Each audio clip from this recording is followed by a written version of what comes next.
میں تو حیرت میں ڈوب جاتا ہوں جب خواتین ہاتھوں میں پلے کارڈ اٹھائے میرا جسم میری مرضی کا نعرہ لیے میدان عمل میں کود پڑتی ہیں، اور پھر اس سے بڑے دکھ کی بات یہ ہے کہ ہمارا میڈیا ان کے پیچھے کسی نہ کسی انداز سے کھڑا ہو جاتا ہے اور ایک ماحول پیدا کیا جاتا ہے کہ اس کی زیادہ سے زیادہ تشہیر ہو۔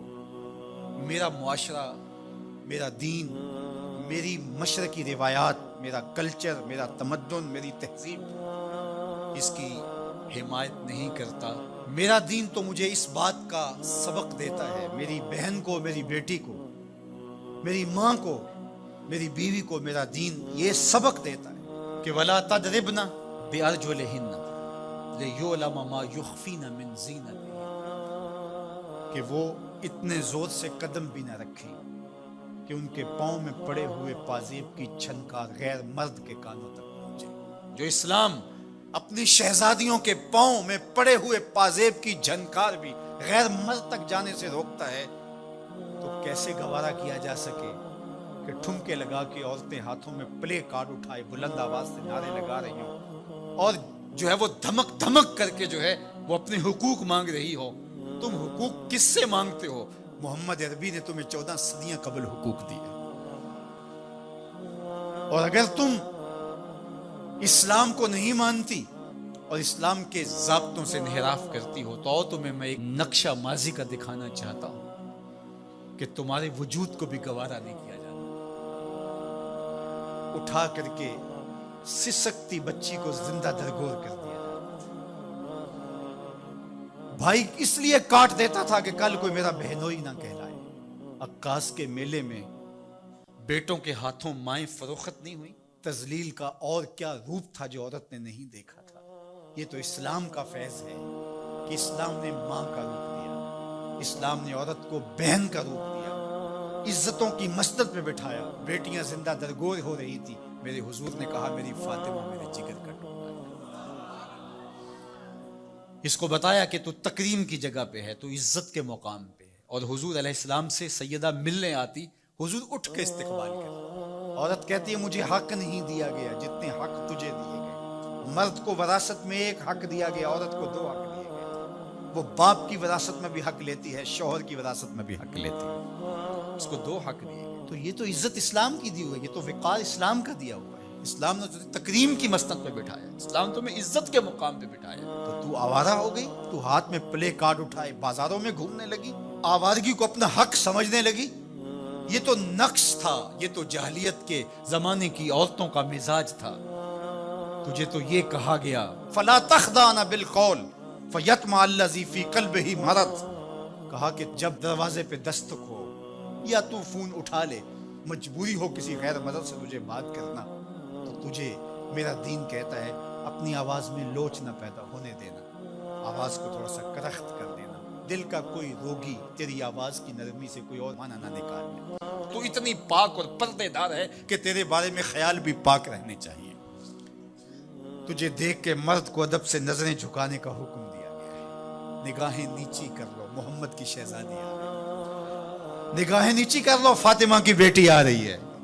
نگاہیں نیچی کر لو، عائشہ کی بیٹی آ رہی ہے۔ تو عزت کے مقام پہ بٹھائی گئی، تو کس نے تجھے آوارہ کر دیا؟ کس نے تجھے بد چلن کر دیا؟ چند ٹگوں پہ، چند ملکوں کے سرمائے پہ، اور چند آوارہ عورتوں کے کہنے پہ جو مغرب کی وظیفہ خور ہیں اور جو نہ نظریہ پاکستان کو مانتی ہیں اور نہ ہی نظریہ اسلام کو مانتی ہیں، ان کے کہنے پہ تو ان کے ساتھ جا کے کھڑی ہو گئی؟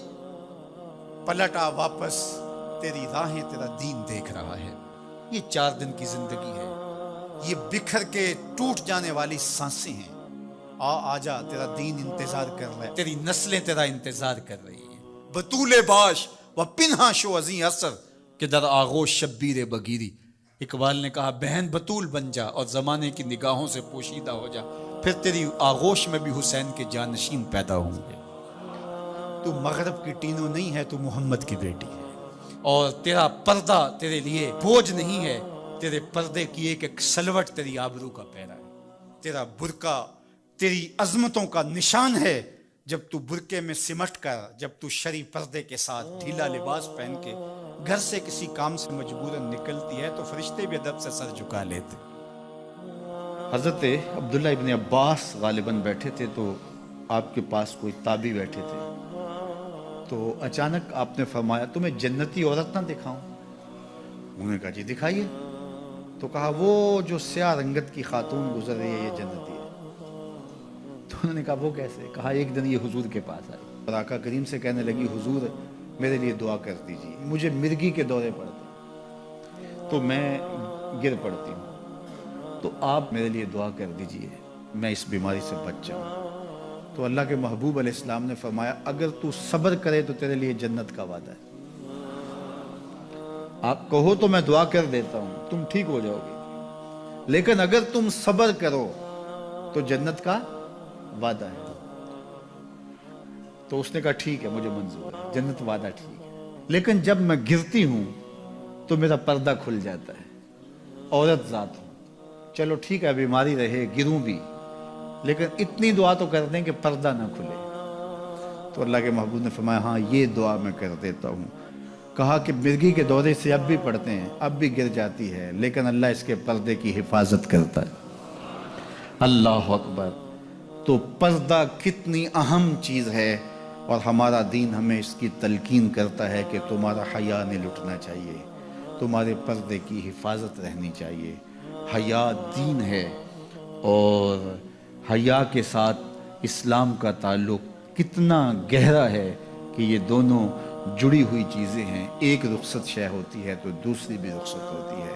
مجھے بھی آپ کو بھی عملی کوشش بھی کرنی چاہیے کہ یہ جو ذرائع ہیں حیا باختگی کے، ان سے اپنے آپ کو اور اپنی نسل کو بھی بچایا جائے، اپنی معاشرت کو بھی بچایا جائے. اور دوسری بات کہ ایمان کی تکمیل تو حیا سے ہی ہے. یہ باڑ ہے ایمان کے لیے، اگر یہ باڑ اتر گئی تو ایمان پر حملہ ہو جائے. تو ہم مغرب کی نکالی میں اس کو ترقی نہ سمجھیں. اگر حیا باختگی لباس مختصر بلکہ اتار دیا جانا یہ ترقی اور کامیابی ہوتی تو پھر تو کعبہ اللہ کا ننگے طواف لوگ کیا کرتے تھے، وہ ترقی یافتہ ہوتے. تو برہنہ ہو جانا یہ حیوانیت کی طرف سفر ہے، یہ کامیابی نہیں ہے، یہ عروج نہیں ہے، یہ فیشن اور ترقی نہیں ہے، یہ تو اخلاقیات سے کنارہ کشی ہے، یہ تو حیا باختگی ہے. اسلام ایک روشن خیال دین ہے، اسلام ترقی یافتہ دین ہے، اسلام انسانی مزاج سے ہم آہنگ دین ہے، انسانی ضروریات کے تقاضوں کو پورا کرنے والا دین ہے. انسانیت سے، ہمارے مزاج سے، ہماری فطرت سے ہٹ کر کوئی دین نہیں ہے. تو نفس کی تسکین اور ہے، روح کی تسکین اور ہے. تو جوانی کے دور کے اندر نوجوان کی زندگی کی کچھ ترجیحات ہوتی ہیں، لیکن بعد کے اندر وہ خود سمجھ رہا ہوتا ہے کہ میں یہ غلط ہوں. آج مغرب پریشان ہے کہ انہوں نے جوانی کے 4 ایام تو اپنی خواہشوں میں اسیر ہو کے گزار لیے، لیکن ان کے بڑھاپے کی تلخیوں کو آپ نہیں جانتے کیا ہے. تو مغرب کے سانچے میں ڈھلنے کی کوشش نہ کرو. وہ اقبال نے کہا تھا نئی تہذیب تکلف کے سوا کچھ بھی نہیں، چہرہ جو نہ روشن ہو کہ تو کیا حاجت گلگو نہ فروش. اندر کچھ ہو ہی نہ اور اوپر میک اپ کیا ہوا ہو تو وہ تو کبھی اترے گا، جب اترے گا تو نیچے سے کیا بلا نکلے گی. تو یہ مغرب کی تہذیب ایک میک اپ ہے، جب اترتا ہے تو نیچے سے بلائیں برآمد ہوتی ہیں. اور وہ بڑھاپے میں جا کے ان کی حالت دیکھو کہ وہ کتنی تلخ عجیب اور پریشان کن زندگی گزار رہے ہیں. لیکن مومن کی زندگی میں بظاہر تلخیاں بھی ہوں لیکن اس کا چہرہ روشن ہی آپ کو دکھائی دے گا اگر وہ اسلام کے دیے ہوئے اصولوں کے مطابق چلتا ہے. تو مشرق کو کبھی بھی مغرب کی نکالی نہیں کرنی چاہیے. مغرب تو اس مصیبت سے جان چھڑانا چاہتا ہے لیکن ان کی معاشرت اس طرز کی بن گئی ہے کہ جان چھوٹنے نہیں پا رہی، اور جہاں سے وہ نکلنا چاہتا ہے وہاں سے ہم داخل کیوں ہونا چاہتے ہیں. تو میری بیٹی، میری بہن، تو مغرب کی بیٹی نہیں ہے، تو مشرق کی شہزادی ہے. تیرا برقع، تیری چادر، تیرا حجاب تیری آبرو کا پہرا ہے. جب تو سمٹتی ہے تو معاشرہ پھیلتا ہے. تیرا حیا ہی تیری زندگی کا تیور ہے اور یہی تیرا نور ہے. ایک صحابی حضور کی خدمت میں حاضر ہوا اور عرض کرنے لگا جاہلیت کے زمانے کی 2 باتیں ہیں، ایک بات یاد آتی ہے تو آنسو نہیں تھمتے، اور ایک بات یاد آتی ہے تو ہنسی نہیں رکتی. کہا وہ کون سی 2 باتیں ہیں؟ کہا وہ بات، جو بات یاد آئے تو میری ہنسی نہیں تھمتی وہ یہ ہے کہ میں ایک لمبے سفر پہ جانا تھا. تو یہ سفری معبود اور بت بھی ساتھ رکھتے تھے، تو میں نے سامان میں بت باندھ لیا تو وزن بھاری ہو گیا، تو میں نے سوچا کہ پہلے ہی میرے پاس سامان زیادہ ہے تو میں اپنے خدا کا بوجھ بھی ساتھ اٹھاؤں، تو میں نے کہا کوئی ہلکا پھلکا معبود ہونا چاہیے، تو میں نے آٹا گوندھ کر کے اس میں شہد ملایا یا ستو گوندھ کر کے اس میں شہد ملایا، تو میں نے ایک ہلکا سا بت بنایا، پھر اس کو دھوپ میں رکھ کے خشک بھی کر لیا اور اپنے سامان میں رکھ لیا، اور راستے میں پوجا پاٹ بھی چلتی رہی۔ جب میں منزل پہ پہنچا اور واپس پلٹا تو جو میرا اندازہ سفر تھا اس کے مطابق توشہ لیا تھا، سفر کوئی 2-4 دن اوپر ہو گیا اور میرا توشہ سفر ختم ہو گیا۔ تو ایک آدھ دن تو میں نے بھوک کاٹی، لیکن جب بھوک کی شدت ہوئی اور میرے پاس کھانے کے لیے کچھ نہیں تھا تو مجبور ہو کر میں نے تھیلے میں ہاتھ ڈالا اور اپنے معبود کو ہی نکالا اور پتھر پہ رکھ کے توڑا، اور پھر اس کے اندر پانی ڈال کر اس کو گوندا، پھر اس کی روٹی پکائی، پھر کھاتے ہوئے کہا میرے خدا اب کام نہیں آئے گا تو کب آئے گا، اب تو بھوک سے میری جان بھی نکل رہی ہے۔ آج اس بت کی بے بسی مجھے یاد آتی ہے تو میری ہنسی نہیں تھمتی۔ کتنا بے بس معبود تھا جو اپنے پجاری سے اپنا وجود بھی نہیں بچا سکتا تھا، وہ یہ بھی گزارش نہیں کر سکتا تھا کہ میری پوجا پاٹ کرنے والے آج میرے بدن کو توڑ رہا ہے اور دانتوں تلے چبا رہا ہے اور پھر اپنے معدے میں ڈالے گا، پھر گندگی کے ڈھیر پہ پھینک آئے گا، جو اپنی دکھ بھری داستان بھی بیان نہیں کر سکتا، وہ میرا معبود تھا۔ آج اس بت کی بے بسی مجھے یاد آتی ہے تو میری ہنسی نہیں تھمتی، اور جو چیز مجھے تڑپا دیتی ہے وہ یہ ہے کہ میں اپنی بیوی کو حاملہ چھوڑ کے گیا ایک سفر پہ، اور وہ میرا سفر بہت لمبا تھا، کئی سالوں کے بعد واپس پلٹا تو میرے گھر کے آنگن میں بیٹی کھیل رہی تھی، اور میری بیوی نے اس ڈر سے کہ یہ بیٹی کو زندہ درگور کر دے گا، بیٹی کی توتلی زبان پر میرے لیے محبت کے خوبصورت جملے رکھ دیے۔ عربوں سے گفتگو آپ کریں تو ان کے لہجے میں اتنی مٹھاس ہوتی ہے کہ ان کے جملے دل کو چیر دیتے ہیں۔ اللہ نے نطق کا جو نور اہل عرب کو دیا ہے وہ دنیا کی کسی زبان کو نہیں دیا۔ اقبال نے کہا نا شکوہ ترکمانی ذہن ہندی نطق عربی، کہ عربوں جیسی زبان کسی کے پاس نہیں ہے، ترکوں جیسا وجود کسی کے پاس نہیں ہے، اور ہندیوں جیسی ذہانت کسی کے پاس نہیں ہے۔ تو وہ بات اور ان کا میٹھا لہجہ اور خوبصورت انداز، اور اس نے بیٹی کی زبان کے اوپر خوبصورت باتیں، باپ کے لیے محبت کے جذبات رکھ دیے۔ تو وہ کہتے ہیں میں جب لمبا سفر کاٹ کے آیا اور اپنے گھر داخل ہوا تو میں بیٹی کو دیکھ کے جھل بھن کے کباب ہو گیا، لیکن ماں نے اس بیٹی کو میرے لیے بہت زیادہ تیار کیا تھا، اس کے دل میں محبت ڈالی تھی، اس کی زبان پر لہجے پہ اتنے میٹھے رس بھرے لفظ رکھے تھے، وہ دوڑ کے آ کے میری ٹانگوں سے لپٹ گئی اور یا ابا ہو کہہ کر کے مجھے پکارنے لگی، اور میں اندر سے کھول رہا تھا اور میرا خون جو ہے وہ جوش میں تھا کہ میرے گھر میں بیٹی، اور میں اپنی بیوی کو گھورنے لگا کہ ایک تو نے سانپ کو جنم دیا ہے اور دوسرا اس کو باتیں سکھائی ہے، اور میں اس انتظار میں تھا کہ اس بیٹی کو میں کسی طرح ٹھکانے لگاؤں، اور خیر میں کچھ وقت آرام کیا اور بیٹی کو ساتھ لے کر کے باہر چلا گیا، اور وہاں میں نے ریت میں جو ہے وہ گڑھا کھودنا شروع کر دیا۔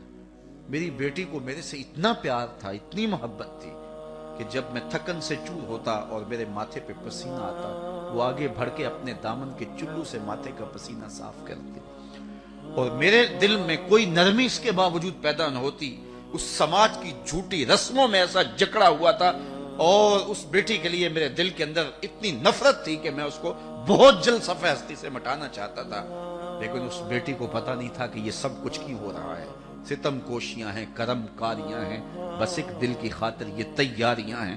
اسے نہیں پتا تھا یہ گڑھا کس کے لیے کھودا جا رہا ہے۔ خیر جب میں نے گڑھا کھود لیا اور میں گڑھے سے باہر آیا تو میری بیٹی کے چہرے پر طمانیت کے آثار آ گئے کہ میرے باپ کی مشقت ختم ہوئی، لیکن اسے نہیں پتا تھا کہ اب مشقت کس کی شروع ہونے والی ہے، اور میں نے اس کو دھکا دے کے اوپر سے ریت انڈھیلنا شروع کر دی۔ وہ ننھے ننھے ہاتھ جوڑ کے مجھے فریاد کرنے لگی اور کہنے لگی کہ ابا جان میں کچھ طلب نہیں کروں گی، اور میں ریت پھینکتا رہا، اور پھر ریت پھینک کر کے میں واپس آ گیا۔ آج اسلام لایا ہوں تو اس کی چیخیں مجھے سونے نہیں دیتی۔ اور جب یہ بات وہ کر رہا تھا وَأَيْنَ رَسُولِ اللَّهِ تَدْمَعَانِ، حضور کی آنکھوں میں آنسو تھے، تو صحابہ نے اس کو گھورا، کہا تو نے اتنا دردناک واقعہ سنایا ہے کہ حضور کو دکھی کر دیا ہے، لیکن آقا کریم نے اشارے سے ان کو روکا، کہا اس کو سنانے دو۔ تو صحابی کو کہا کہ پھر سناؤ۔ کہتا ہے حضور یہ بات جب مجھے یاد آتی ہے تو میرے آنسو نہیں تھمتے، بیٹیوں کو زندہ درگور کرنے والے اور بیٹیوں کو جو ہے وہ گڑوں میں پھینکنے والے اور اس پر خوشیاں منانے والے اور معاشرے سے داد وصول کرنے والے اور یہ بیٹیوں کا ظلم، بیٹیوں کے اوپر ستم کی کہانیاں رقم ہوتی تھی. لیکن سنو میرے اور آپ کے آقا و مولا میلاد والے رسول نے کیا کہا. جب حضور تشریف لائے اور بیٹیاں زندہ درگور ہو رہی تھیں، حضور نے ایک جملہ ارشاد فرمایا. ہم نے اس کو دوسرے پہلو سے سوچا ہے، کلمہ محبت تو ہے ہی ہے، لیکن اس ظالم سماج کے خلاف یہ اعلان جنگ تھا اور یہ حضور کا کلمہ جہاد تھا. حضور نے اس زمانے میں کہا جب بیٹیاں زندہ درگور ہو رہی تھیں کہ بیٹیوں کو زندہ درگور کرنے والے سن لیں، میری بیٹی فاطمہ میرے جگر کا ٹکڑا ہے. تو یہ دنیا کے سامنے حضور کا اعلان جہاد تھا. اور پھر آج بیٹیوں کے لیے آپ کے دل میں بھی محبت ہے اور میرے دل میں بھی محبت ہے. بیٹی جب گھر سے ہم رخصت کرتے ہیں تو باپ کی پلکیں بھی بوجھل ہوتی ہیں اور ماں کی سسکیاں بھی جو ہیں وہ نہیں تھمتی ہیں. یہ پیار کس نے رکھا ہے سینے کے اندر؟ یہ محبت کس نے رکھی ہے ماں باپ کے سینے کے اندر؟ میں گجرانوالہ مارکیٹ میں ایک دن گزر رہا تھا تو میں نے ایک بوڑھے شخص کو دیکھا جس نے اپنی کمر پہ بوریاں لا دی تھی. تو میں نے رک کے اسے پوچھا کہ تم اس بڑھاپے میں کام چھوڑ کیوں نہیں دیتے؟ تو مجھے کبھی بھی اس کا لہجہ نہیں بھولا. اس کی آنکھوں میں نمی آ گئی اور ایسے اس نے انگلی کھڑی کی اور کہنے لگا حضرت ابھی ایک بیٹی رہتی ہے جس کی میں نے شادی کر دی. تو میں سوچنے لگا یہ باپ تو زندہ درگور کرتا تھا، آج یہ جھکی ہوئی کمر پہ بوریاں لاد رہا ہے. یہ بھائی تو قتل کرتا تھا، کل کوئی میرا بہنوئی نہ کہلائے. آج یہ فیکٹری میں اوور ٹائم لگا رہا ہے کہ میں نے بہن کے ہاتھ پیلے کرنے. باپ کے سینے میں یہ پیار کس نے ڈالا؟ بھائی کے سینے میں یہ محبت کس نے ڈالی؟ ایک ہی جواب ملے گا، میلاد والے رسول نے. اب کوئی اس بیٹی کو کہے کہ تو حضور کا میلاد نہ منایا کر، میرے پاس بڑی دلیلیں موجود ہیں، تو وہ کہے گی منہ دوسری جانب کر. مجھے تو عزت ہی حضور نے دی ہے، مجھے تو جینے کا حق ہی حضور نے دیا ہے، مجھے تو وقار ہی حضور نے دیا ہے. میری ساری عزت اور میرا سارا وقار اور میرا سارا تقدس آمنہ کے لال کا صدقہ ہے. میں تو جیوں گی تو حضور کے لیے، میں تو مروں گی تو حضور کے لیے. میں تو اپنی اولاد کو بھی درود و سلام کی لوریاں دوں گی، میں تو اپنی اولاد کو بھی حضور پہ درود پڑھنا سکھاؤں گی، اس لیے کہ مجھے زندگی کی ضمانت ہی مصطفیٰ جان رحمت نے دی.